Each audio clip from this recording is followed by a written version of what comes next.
মহারাজ যুধিষ্ঠির শ্রীকৃষ্ণকে বললেন, হে কৃষ্ণ, জ্যৈষ্ঠ মাসের কৃষ্ণপক্ষিয়া একাদশীর নাম কি এবং তার মাহাত্ম্যই বা কি?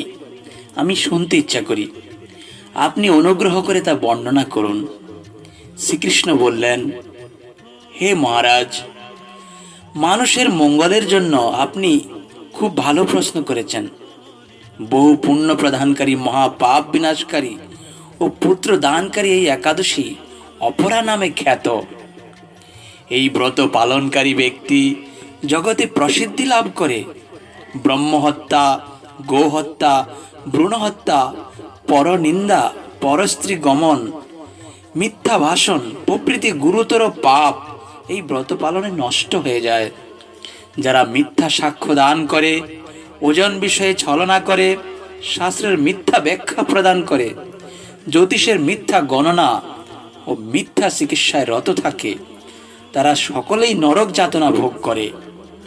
এই সমস্ত ব্যক্তিরাও যদি এই ব্রত পালন করে তবে তারা সমস্ত পাপ থেকে মুক্ত হয়।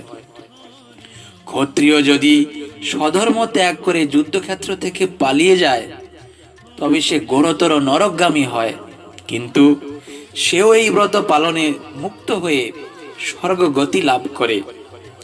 মকর রাশিতে সূর্য অবস্থানকালে মাঘ মাসে প্রয়াগ স্নানে যে ফল লাভ হয়, শিবরাত্রিতে কাশীধামে উপবাস করলে যে পুণ্য হয়, গয়াধামে বিষ্ণু পাদপদ্মে পিণ্ডদানে যে ফল পাওয়া যায়, সিংহ রাশিতে বৃহস্পতির অবস্থানে গৌতমী নদীতে স্নানে, কুম্ভে কেদারনাথ দর্শনে, বদ্রিকাশ্রম যাত্রায় ও বদ্রীনারায়ণ সেবায়, সূর্যগ্রহণে, কুরুক্ষেত্রে স্নানে, হাতি ঘোড়া স্বর্ণদানে এবং দক্ষিণাসহ যজ্ঞ সম্পাদনে যে ফল লাভ হয়, এই ব্রত পালন করলে অনায়াসে সেই সকল ফল লাভ হয়ে থাকে।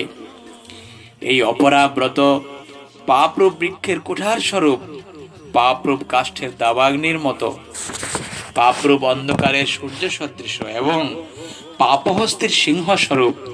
এই ব্রত পালন না করে যেই ব্যক্তি জীবন ধারণ করে, জলে বুদবুদের মতো তাদের জন্ম মৃত্যুই কেবল সার হয়।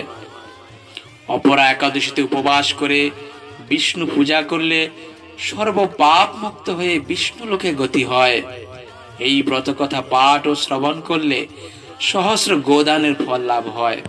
অতএব আমাদের সকলেরই উচিত 8 থেকে 80 বছর বয়স পর্যন্ত জাতি ধর্ম বর্ণ নির্বিশেষে সদবা বিধবা অধবা সকলেরই উচিত এই একাদশী ব্রত পালন করা।